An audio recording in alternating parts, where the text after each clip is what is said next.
Sodaachisni daangaalee lamaan kana irra jiru yeroo garagaraatti addunyaa guutuutti mataa bu'uu ta'eera. Keessumaa biyya Nikuleera hidhattee Kooriyaa Kaabaa kan jedhamtuu fi Kooriyaa Kibbaatti ergaa obboleeyyan lamaan addaan bahanii yeroo ammaa kanatti wal waraansii fi walitti gaarreffannaan dallaa elektirikiitiin hanga iddoowwan dhukaa'uuwwan garagaraa itti awwaalamaniitti kan isaan geessisee jira. Kooriyaan Kibbaa biyyoota warra lixaa waliin michummaa ishee uumattee kan jirtuu fi Kooriyaan Kaabaa immoo addunyaa guutuu irraa qofaa ishee itti baatee kan jiraatudha. Aggaammiin yeroo hundaa gara Kooriyaa Kibbaatii fi gara Kooriyaa Kaabaatii walirratti geggeeffamu baalloodhaan balfaawwan walirratti gatuu bifoota muuziqaa fi wantoota biraatiin wal basaasuu akkasumas biyyoota dhihaa kanaan walii galanii michummaa isaanii hanga daangaa irratti wal miidhutti gahaniiru. Osoo sababa waraana addunyaatii maleetii silaa biyyoonni amma lamaan kun biyya takka biyya Kooriyaa jedhamaniiti kan isaan beekaman. Dallaan Kooriyaa Kaabaa fi Kooriyaa Kibbaa adda baasuu kan shiboo elektirikii qabudha. Buufataaleen loltoonni dhibbaan lakkaa'aman dallaa kana eeguufitti achitti ramadamaniiru. Achittis waan hin baramne kan addaattu jira. Kunis sagalee guddiftuuwwan gurguddoo magariisa bifa uffataa loltuu fakkaatuun kan gidduu kana kaahamani. Gabaastuun BBC Jaan Maakenzii jedhamtu baatii darbe keessa gara naannichaatti imaluudhaan sagalee guddiftuu tokko sirba yookaan muuziqaa pooppii Kooriyaa Kibbaa kan sirbisiisu dhageettee ajaa'ibsiifatte. Sirbi kunis ergaa faallaa ta'e kan qabu yommuu ta'u yeroo gara alaatti deemnu humna argannaa kan jedhudha. Kun ammoo lammiilee Kooriyaa Kaabaa biyya isaanii gadhiisanii akka bahuu hin dandeenye kan isaan tuquu yaaledha. Sagalee guddiftuun Kooriyaa Kaabaatiin ammoo muuziqaa hololaa loltummaa daddabarsuus kan geggeeffamudha. Amma Kooriyaa Kaabaa fi Kooriyaa Kibbaa walitti kakaasuu baatan illee waraana irratti kan isaan argamudha. Haa ta'u garuu waraanni isaan amma irratti argaman kun waraana dubbii fi waraana walitti gaarreffannaa yookaan waraana oduuti malee waraana meeshaa waraanaa irra hin geenne. Kooriyaan Kibbaa odeeffannoo gara Kaabaatti galchuuf ni yaalti. Hoogganaan Kooriyaa Kaabaa Kim Jong-un ammoo ummata isaa odeeffannoo jalaa karaa irraa bilisaa cimsanii hojjetu. Ummanni biyya isaanii odeeffannoo biyya alaa akka tasumaa hin arganne kan taasisanidha. Kooriyaan Kaabaa addunyaa kanarraa biyya intarneetiin keessa hin seenne yoo taatu, chaanaalonni televezyiinii fi buufataaleen reediyoo fi gaazexoonni hundi isaaniiyyuu mootummaa Kooriyaatiin kan isaan hoogganamanidha. Sababni to'annoo kanaa shakkii namoonni maatii Kim baay'ee isaa kan tolfame yommuu ta'u wanti isaan ummatichatti himan guutumaan guututti soba jechuudhaan ogeeyyiin garagaraa ni dubbatu. Kooriyaan Kibbaa ammoo soba loltummaan ummata irratti himaa jiru sana ummataan gahaadhaan saaxiluun sirnicha caccabaa adeemuu danda'a jettee yaaddi. Sagalee gooftuwwanii kan jedhan yookaan ammootu sagalee guddiftuuwwan meeshaa mootummaa Kooriyaa Kibbaa itti fayyadamu keessaa tokko yoo ta'u, gara duubaatiin ammoo sochii lafa jalaa baay'ee ammayyaa ta'e dagaageera. Dhaabbileen miidiyaa fi kanneen bu'aa hin dhaabbanne muraasni yookaan ammootu warroonni NGO jedhaman halkan dambalii raadiyoo gabaabaa fi giddugaleessaatiin odeeffannoo gara biyyaatti dabarsuu itti fufan. Kanaanis lammiileen Kooriyaa Kaabaa dhoksaan dhageeffachuuf banachuu danda'aniiru. Lammiileen biyyattii odeeffannoowwan kanneen halkanii fi guyyaa osoo mootummaan hin isaan eeyyamin yookaan hin argin dhoksaadhaan dhageeffatu. Filaashiiwwan USB fi kaardiiwwan moobaayilaa SD jedhamu irrattis ji'aan odeeffannoo biyya alaa qabatanii dhoksaadhaan gara biyya Kooriyaa Kaabaa jedhamu kanatti galu. Odeeffannoon kun biyya isaanii keessatti koontiroobaandiidha. Odeeffannoowwan kanneen keessattis fiilmiiwwan, diraamaawwan TV fi muuziqaawwan pop jedhaman akkasumas oduuwwan hololaa Kooriyaa Kaabaa fashaleessuuf qophaa'an keessatti argamaniiru. Haa ta'u malee namoonni naannichatti hojjetanis waraana odeeffannoo kana Kooriyaa Kaabaa injifataa jirti jedhu. Kim namoota meeshaa waraanaa yookaan meeshaaleen qabiyyee biyya alaatiin qabamanii argaman irratti tarkaanfii cimaa fudhachuu qofa osoo hin taane egeree hojii kanaa balaadhaaf saaxilamuu mala jedhee sodaata. Irra caalaan hojii kanaa mootummaa Ameerikaatiin kan deeggaramu yoo ta'u, hir'isa baajetaa pirezidaantii Doonaald Tiraamp dhiyeenya kana taasisaniin garuu gargaarsi kun akkaan miidhameera.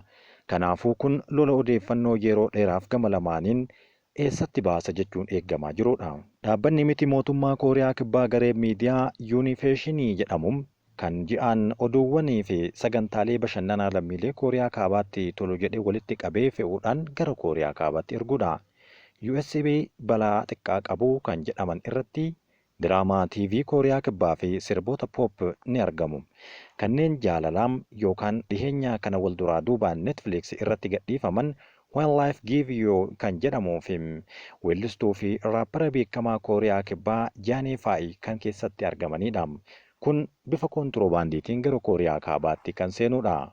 Filannoo balaa guddaa qabu jedhaman ammoo gareen kun sagantaa barnootaa jedhee waamuu fi garuu odeeffannoo lammiilee Kooriyaa Kaabaa waa'ee dimokiraasii fi mirga namoomaa barsiisu qabiyyee Kiim baay'ee sodaataa jedhamee yaadamudha. Sana booda konkolaachiftoonni gara daangaa Chaayinaa kan ergaman yoo ta'u achittis michoonni dhaabbataa UMG kun amanamoo ta'an ammoo balaa guddaadhaan laga ce'anii gara Kooriyaa Kaabaa geessu. Diraamaawwan Kooriyaa Kibbaa miidhaa kan qaban fakkaatuu baatullee kibbatti namni bilisummaa akka itti jiraatu kan agarsiisudha. Namoonni gamoowwan dhedheeroo keessa jiraatan yoo konkolaataa saffisaan oofan yoo isaan supparmaarketiiwwan keessaa nyaata garaagaraa bitatanis ni agarsiisa. Kooriyaa Kaabaatti kun tasumaa waan hin taane. Jireenyi Kooriyaa Kaabaa yoomuu kan yaadamuu miti. Kiim uummanni Kooriyaa Kibbaa baay'ee hiyyeessaa fi kan cunqursaa jala jiraatu jechuun uummata isaatiif olola odeessanii yeroo garagaraatti kan isaan himanidha. Namoonni tokko tokkos wayita diraamaa ilaalan akka boohan dubbatu. Yeroo jalqabaatiif abdii kan qaban akka baranis dubbatu. Daayirektar UMG Lee Hwang akkas jechuun dubbata. Namoonni hangam diraamaa Kooriyaa Kibbaa daawwataa akka jiran irratti odeeffannoo jiraachuu baatullee dhugaa bahumsi dhiyeenya kana dhagahaman garuu odeeffannoon bal'inaan tamsa'aa jiraachuu kan agarsiisu jedhaniiru. Dhiyeenya kana Kooriyaa Kaabaa irraa kan baqatanii fi kooluu galtoonni baay'een isaanii qabiyyee biyya alaa irraa galuun lubbuu isaanii balaadhaaf saaxiluun miliquuf akka kakaafaman dubbatan. Kun dhaabbata Kooriyaa Kaabaa keessatti argamu Liberty jedhamu qabiyyee kanneen raabsuuf kan hojjetudha. Kooriyaa Kaabaa keessatti morkiin siyaasaa yookaan mormitoonni beekaman tokkollee kan hin jirredha. Mormiidhaaf walitti qabamuun garmalee balaa qaba. Shamarree ganna 24 kan taate Kang Giyuriin Kooriyaa Kaabaa keessatti kan guddatte yoo taatu achittis daldala qurxummii geggeessaa turte. Sana booda dhuma bara 2023 jechuunis waggoota 2 dura bidiruudhaan gara Kooriyaa Kibbaatti miliqtee baqatte. Qophiilee TV biyya alaa ilaaluudhaan gartokkoon akka baqattuuf akka ishee kakaasee himatteerti. Baay'ee akka nukkaanfame natti dhagahame akka tasaa ammoo biyyaa ba'uuf fedhiin natti uumame jette. Isheenis akkamiin yeroo ijoollummaa ishee haadha ishee waliin tamsaasa raadiyoo dhaggeeffachaa akka turte kan yaadattuu fi diraamaa jalqabaa wayita umriin ishee waggaa 10tti kan daawwachuu jalqabde. Diraamaawwan kanneen akka bifa USB fi kaardii SDtiin yookaan meemoorii kan jedhamuun saanduqa fuuldura keessaa seeraan ala gara biyyaatti akka galfaman kan barte waggoota boodaadha. Bultee yoo itti hubattus mootummaan akka isaan sobaa jiru kan hubattee fi duraan mootummaan hamma kana nu dangeessaa jira jedhee tasumayyuu yaadee hin beeku jetti. Biyyoonni biroos haaluma akkasii jiraatu jedheen yaadam kana garuu biyya keenya qofa keessatti kan argamudha jetteerti. Namoonni isheen beektu hundi jechuun haala danda'amuun sagantaalee TV fi fiilmii Kooriyaa Kibbaa ilaalu turan. Ishee fi hiriyoonni ishee USB isaanii waliin kan wal jijjiiranii fi yeroo garagaraatti kan laalanidha. Waa'ee diraamaa fi taatuuwwan bebbeekamoo akkasumas waaqolii tolfaman K-pop akka miseensota BTS murtaa'an bifa gaarii qaban jennee yaadnee turree walitti haasofna jetti. Akkasumas diinagdeen Kooriyaa Kibbaa akkasitti guddatee illee jennee tasumayyuu kan hin beeknee fi garuu akkaatuma viidiyoo irratti argettiin amanee jetteerti. Wantoonni ilaalan kunis akkaataa isheen itti hiriyoonni ishee itti haasa'anii fi uffannaa irratti dhiibbaa uumeera jechuun dabaltee dubbatteerti. Kim Jong-un balaa sirna isaa irra gahuu malu waan baay'ee beekuuf ofirraa ittisaa jira. Tibba waraaraatti yookaan weeraraa karaa daangaa Chaayinaa waliin qaban irratti dallaa elektiriikii haaraa ijaaruun odeeffannoon karaa seeraan alaatiin galfamuu caalaa rakkisaa taasise. Akkasumas seerri haaraan bara 2020 irraa eegalee ba'an adabbii namoota miidiyaa biyya alaa fayyadamanii fi osoo qoodanii qabamanii akka dabalu taasiseera. Tokkoonsaa kanneen qabiyyee kana raabsan hidhamuu yookaan ajjeefamuu akka danda'anis ni ibsa. Kun ammoo bu'aa nama naasiseedha.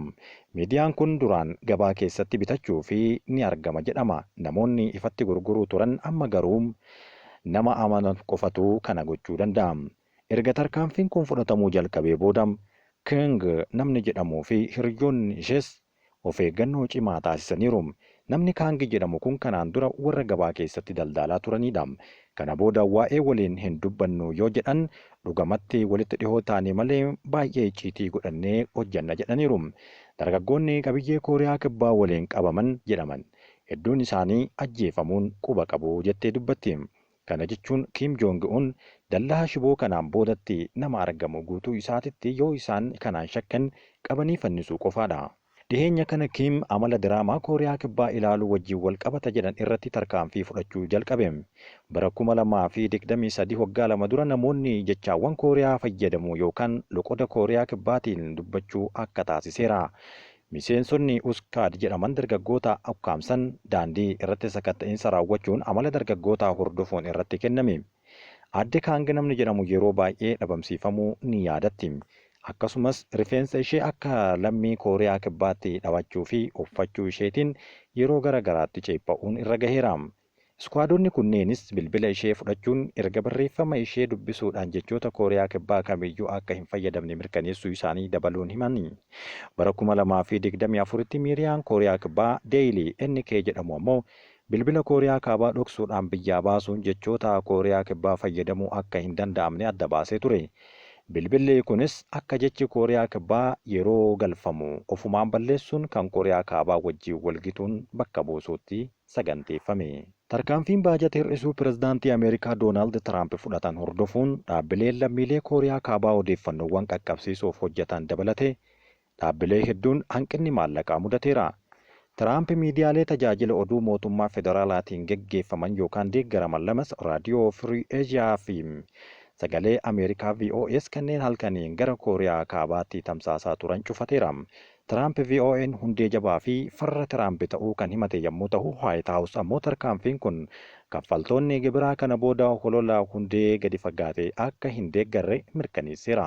Haa ta'u malee Steve Herman hoogganaa biiroo VOA duraanii kan teessoo isaanii Se'ool Kooriyaa Kibbaa godhatan foddaa baay'ee muraasa uummanni Kooriyaa Kaabaa ittiin gara addunyaatti qabu keessaa tokko kan ta'e innis ibsaa tokko malee callifameera jechuun dubbateera. Kabajamtootaa fi jaalatamtoota hordoftoota keenya addunyaa keenya keessatti biyya takka dhaloota tokkoo fi lammiilee tokko waraanni gargar baasee biyya isaanii gidduutti diina walitti taasisee yeroo ammaa kana dallaa shibootiin gidduu isaaniitti kan isaan taasise Kooriyaa Kaabaa fi Kooriyaa Kibbaa gara fuulduraatti hoo maal ta'u laata?